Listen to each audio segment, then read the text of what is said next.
దేవతా స్వరూప మొక్క తులసి మొక్క ఔషధ గుణాలు అనేటువంటి అంశాన్ని గురించి తెలుసుకోబోతున్నాం.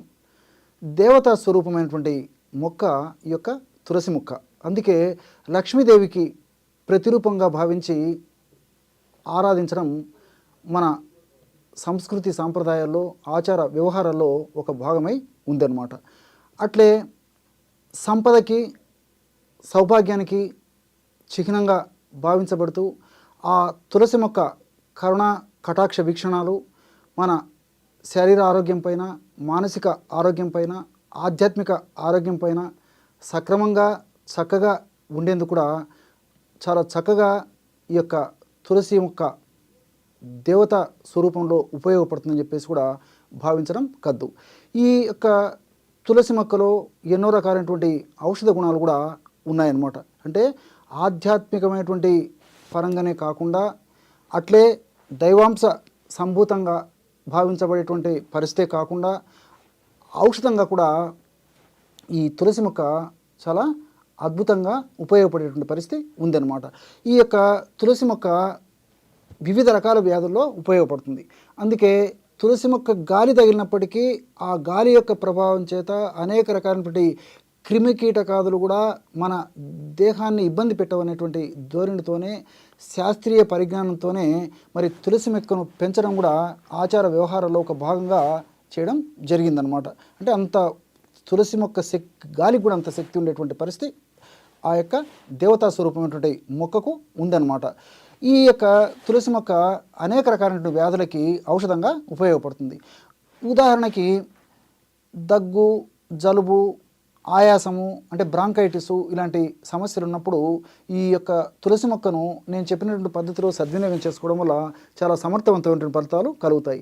ఎలాగంటే రోజు ఉదయం పరిగడుపున 200 మిల్లీలీటర్ల నీళ్లను ఒక పాత్రలో తీసుకొని అందులో 10 తులసాకులు, 10 మిరియాలు అంటే మిరియాలను ఒక 10 తీసుకొని నలగొట్టేసేసి అందులో వేసేసి ఒక 2 గ్రాములు అంటే చిన్నగా అంత ప్రమాణం అల్లం ముక్క శుభ్రం చేసేసి దంచేసేసి అందులో వేసేయాలి. అంటే 200 మిల్లీలీటర్ల నీళ్ళల్లో 10 తులసాకులు, నలగొట్టినటువంటి మిరియాలు ఒక 10 మిరియాలు తీసుకొని నలగొట్టి అందులో వేయాలి. అదేవిధంగా అల్లం ముక్కను కూడా నలగొట్టేసేసి అందులో వేసేయాలన్నమాట. ఆ విధంగా వేసి పొయ్యి మీద పెట్టేసి 100 మిల్లీలీటర్ల నీళ్లు మాత్రమే మిగిలేటట్లు మరిగించి దించి చల్లార్చి గోరువెచ్చగా ఉన్నప్పుడు వడగట్టేసేసి అందులో ఒక స్పూను తేనె కలిపేసి సేవిస్తుండాలి రోజు ఉదయం పూట. ఈ విధంగా క్రమం తప్పకుండా రోజు ఒక్కసారి ఈ యొక్క ఔషధాన్ని ఈ పద్ధతిలో వాడుకోవడం వల్ల చాలా సమర్థవంతమైన ఫలితాలు కలుగుతాయి. అంటే ఈ తులసి మొక్కకు ఉన్నటువంటి అద్భుతమైనటువంటి శక్తులు ఏమిటంటే యాంటీటసివ్గా పనిచేస్తుంది, యాంటీ హిస్టమిన్గా పనిచేస్తుంది, యాంటీ ఇన్ఫ్లమేటరీగా పనిచేస్తుంది, అదేవిధంగా యాంటీబయాటిక్గా పనిచేస్తుంది, యాంటీ ఫంగల్గా పనిచేస్తుంది, అదేవిధంగా యాంటీ వైరల్గా పనిచేస్తుంది. ఈ విధంగా అనేక రకాలైనటువంటి ఔషధ శక్తులు ఈ తులసి మొక్క దేవతా స్వరూపమైనటువంటి తులసి మొక్క సొంతం అన్నమాట. కాబట్టి ఈ సమస్య సర్వసాధారణంగా వ్యాధి నిరోధక శక్తి తక్కువగా ఉన్నటువంటి వాళ్ళలోనే ఈ సమస్య కూడా కలుగుతూ ఉంటుందన్నమాట. విపరీతమైనటువంటి అలర్జీ, తుమ్ములు, జలుబు, దగ్గు, ఆయాసము చాలా బాధపడుతుంటారు అనమాట. మరి ఈ వ్యాధి నిరోధక శక్తిని పెంచేందుకు కూడా ఇప్పుడు నేను చెప్పినటువంటి పద్ధతిలో ఔషధాన్ని వాడుకోవడం వల్ల ఉపయోగం కలుగుతుంది అనమాట. కాబట్టి ఈ యొక్క ఔషధాన్ని మరి దీర్ఘకాలం పాటు వాడినప్పటికీ అన్నీ మనకు సైడ్ బెనిఫిట్స్ ఉంటాయి, ఎలాంటి సైడ్ ఎఫెక్ట్స్ ఉండవు. క్రమక్రమంగా ఆ యొక్క సమస్య కూడా తగ్గిపోయి శాశ్వతంగా కూడా ఆ అలర్జీ నుంచి మనం చెక్ పెట్టవచ్చు అనమాట ఈ యొక్క పద్ధతిలో ఈ యొక్క ఔషధాన్ని వాడుకోవడం వల్ల. అట్లే మానసికమైనటువంటి ఒత్తిడి కానీ, మూర్ఛ, హిస్టీరియా, మెదడుకు సంబంధించినటువంటి వ్యాధులు, అదేవిధంగా ఈ పార్కిన్సన్స్ లాంటి వ్యాధులు, ఇలాంటి జబ్బులు ఉన్నప్పుడు కూడా మెదడుకు సంబంధించినటువంటి ఇలాంటి జబ్బులు ఉన్నప్పుడు కూడా తులసిని మనం సక్రమంగా సద్వినియోగం చేసుకోవడం వల్ల చాలా చక్కగా ఉపయోగపడుతుంది అనమాట. అంటే జ్ఞాపక శక్తి పెరిగేందుకు కూడా ఈ యొక్క తులసి మొక్కని ఇప్పుడు నేను చెప్పినటువంటి పద్ధతిలో సద్వినియోగం చేసుకోవడం వల్ల చాలా చక్కటి ఫలితం కలుగుతుంది. ఎలాగంటే 2 కొబ్బరి గిన్నెలు తీసుకోండి, ఎండినటువంటివి 2 కొబ్బరి గిన్నెలు బాగా నిదానంగా నోట్ చేసుకోండి, గమనించి నోట్ చేసుకోండి. 2 ఎండు కొబ్బరి గిన్నెలు తీసుకొని ఎండు కొబ్బరి గిన్నెల్లో తులసి ఆకులు వేసేయండి. అంటే కొబ్బరి గిన్నె ఇలా ఉంటుంది కదా, ఇందులో తులసి ఆకులు వేసేయండి. ఆ విధంగా ఆ కొబ్బరి గిన్నెల నిండా తులసాకులు వేసేసి పక్కన పెట్టేసేయండి ఆ తులసాకులని. అదేవిధంగా బెల్లం, పాత బెల్లం దొరికితే మరీ మంచిది. పాత బెల్లం పొడి చేసేసి, ఒకవేళ పాత బెల్లం దొరకకపోతే మామూలు బెల్లమైనా సరిపోతుంది.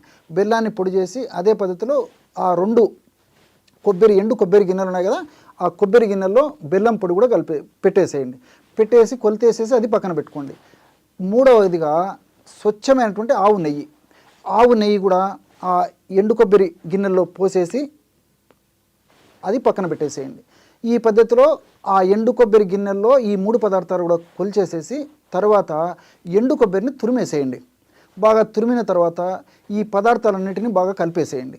ఎండు కొబ్బరి తురిమిన తర్వాత ఎండు కొబ్బరి తురుములో తులసాకులు, బెల్లము, స్వచ్ఛమైనటువంటి ఆవు నెయ్యి ఈ పదార్థాలన్నీ బాగా కలిపేసేసి ఒక సీసాలో నిలువ ఉంచుకొని ఒక 30 రోజుల పాటు కదలకుండా అలాగే మూత బిగించేసి గాలి చొరబడినటువంటి ప్రాంతంలో, వెలుతురు లేనటువంటి ప్రాంతంలో, అంటే మబ్బుగా ఉన్నటువంటి ప్రాంతంలో ఒక మూలకు పెట్టేసేయండి. ఇంతే. 1 నెల పాటు తయారు కావడానికి అందులో ఉన్నటువంటి అద్భుతమైన రసాయన ఔషధ శక్తులు అందులోకి వచ్చేదానికి మరి ఈ యొక్క ప్రాసెస్ అవసరం అనమాట. కాబట్టి ఈ పద్ధతిలో అందులో నిలువ ఉంచిన తర్వాత తీసుకొని రోజు ఉదయం పరిగడుపున 3 వేళ్ళకు వచ్చినంత, అంటే ఇలా పట్టుకుంటే ఎంత వస్తుందో అంత ప్రమాణం చప్పరించేసి మింగేసి నీళ్లు తాగొచ్చు, లేకపోతే 1 కప్పు పాలు తాగినా సరిపోతుంది అనమాట.